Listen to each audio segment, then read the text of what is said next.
मैं आरपी सिंह जी, शुरुआत आप ही से करना चाहूंगा क्योंकि विपक्ष के निशाने पर इस वक्त सरकार है और बीजेपी है।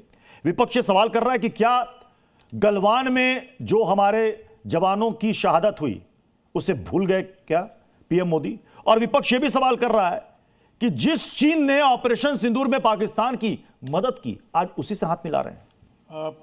प्रत्युष जी, धन्यवाद अपने शो में बुलाने के लिए। आपका और आपके पैनलिस्टों को भी मेरा नमस्कार। एक बात समझें, कूटनीति के अंदर, दुनिया के अंदर जहाँ कहीं पर भी कूटनीति जब भी लागू की जाती है वहाँ पर कोई स्थायी दोस्त और कोई स्थायी दुश्मन नहीं रहते। ये आपने भी कहा और मैं भी इसको रिपीट कर रहा हूँ। जैसे ज़रूरत होती है, जैसे समय बदलता है, उस हिसाब से आपको उस परिप्रेक्ष्य में, उस परिवेश में आपको चीज़ें सोचनी पड़ती हैं और चिंता करनी पड़ती हैं।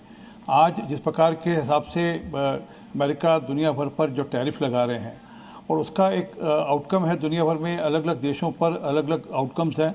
कुछ देशों ने उसको मान्य कर लिया है, कुछ देश अभी भी अड़े हुए हैं। उसमें भारत भी है, चाइना भी है, और कुछ देश अब वापस से रिकन्सिडर करने के तरफ भी सोच रहे हैं। तो कोई बुराई नहीं है, क्योंकि अगर हमको लगता है कि आज हमको नए परिप्रेक्ष्य में हमको वापस से अपने संबंध ठीक करने चाहिए और चाइना भी उस दिशा में अगर कदम बढ़ाए कि हम संबंध ठीक करने को तैयार हैं और जो हुआ वो उसको पीछे छोड़कर आगे संबंध ठीक करें। और चाइना से हमारा बायलैटरल ट्रेड ऑलरेडी है और पहले से चल रहा है, और अब से नहीं, मतलब पिछले कई सालों से चला, मतलब हमारे काल से नहीं, पिछले उससे भी पहले से भी बायलैटरल ट्रेड चल रहा है। तो उसके मद्देनज़र हमको अपनी इकॉनमी को भी देखते हुए कि हमारी जो इंडस्ट्री है उसकी भी चिंता करते हुए, जो हमारे यहाँ टेक्सटाइल की जो लोग जिन पर असर पड़ता होगा टैरिफ का, हम उनकी भी चिंता करते हुए किस प्रकार से हम नए नए मार्केट्स की तरफ जा सकते हैं और नए मार्केट्स में अपने जो इंडस्ट्रियल जो प्रोडक्ट्स हैं उनको ले जा सकते हैं। तो उसके मद्देनज़र चाइना से संबंध अच्छे होने चाहिए। जापान से हमने ऑलरेडी अपने व्यापार के संबंध खोले हैं। जापान ने हमको प्रॉमिस किया है कि वह कई करोड़ रुपए की इन्वेस्टमेंट हमारे देश में अगले आने वाले दिनों में करेगा। ऐसे ही सुजुकी ने प्रॉमिस किया है कि वह भी कई लाख करोड़ रुपए की इन्वेस्टमेंट हमारे यहाँ करेंगे। तो ये तो ऑनगोइंग है, इसमें कोई स्थायी, मतलब हम सोचें कि कोई मतलब मेन लाइन शुरुआत में ही आपने कही कि एक सेकंड जी, एक चीज़, मतलब हमने रशिया से भी ऑयल लिया, तो उस चाइना ने भी रशिया से ऑयल लिया। अब उसमें जिसको जैसा लाभ मिलता है, जिसको जैसा देश के लिए ठीक लगता है वैसा करेगा। तो एक बात मोदी जी ने बड़ी स्पष्ट कर दी है कि भारत के इंटरेस्ट कहीं पर भी कंप्रोमाइज़ नहीं होने देंगे।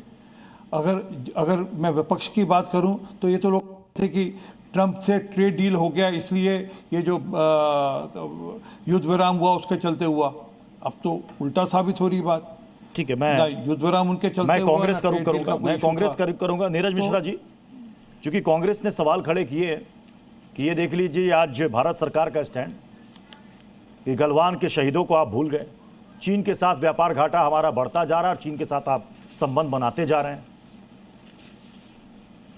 प्रत्युष जी, देखिए, डोकलाम हो, गलवान हो या तवांग हो, हम तो इस बैकड्रॉप के साथ आज बात कर रहे हैं कि कैसे पिछले कुछ सालों में चीन ने काउंटर इंटेलिजेंस के नाम पर जब जब भारत के ऊपर कोई ऐसी गंभीर स्थिति बनी, चाहे वो अभी जो ऑपरेशन सिंदूर था उसका ताजा आप एग्जांपल लीजिए, हमारे तो सेना की लीडरशिप ने ये कहा कि लाइव इंटेलिजेंस जो था वो पाकिस्तान के साथ चीन शेयर कर रहा है।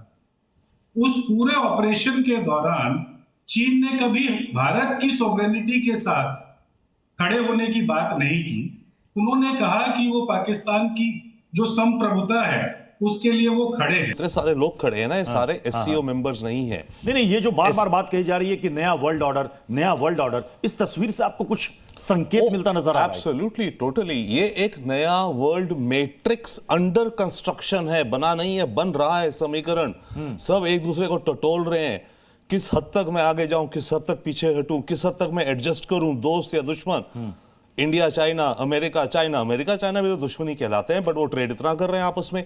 हम भी अभी जो बात हो रही थी हमारी जीडीपी की, यस डेफिसिट है, बट याद रखिए जरूरी नहीं कि डेफिसिट कोई गलत चीज है इकोनॉमिक्स में। सेकेंडली, अगर हम ये चाइनीज मशीनरीज इंपोर्ट नहीं करेंगे तो हमारे बड़े बड़े इंफ्रास्ट्रक्चर प्रोजेक्ट नहीं लग सकते, पावर प्लांट्स नहीं लग सकते।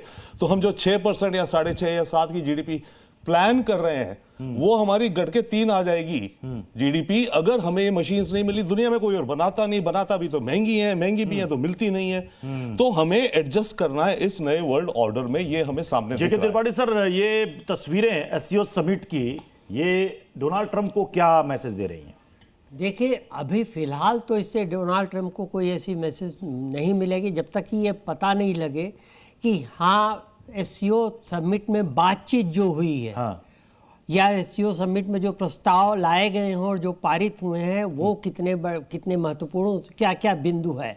लेकिन ये एक चीज़ तो दिखाता है कि एक प्लेटफॉर्म पर, एक मंच पर, एक छाते के तले इतने लोगों, इतने देशों के राष्ट्राध्यक्ष इकट्ठे हो सकते हैं, 2 दिन बैठ के बात कर सकते हैं। इसके बावजूद कि उनके बीच में तरह तरह के डिफरेंसेस हैं, तब भी वो ये कर सकते हैं। तो ये बहुत Zee News.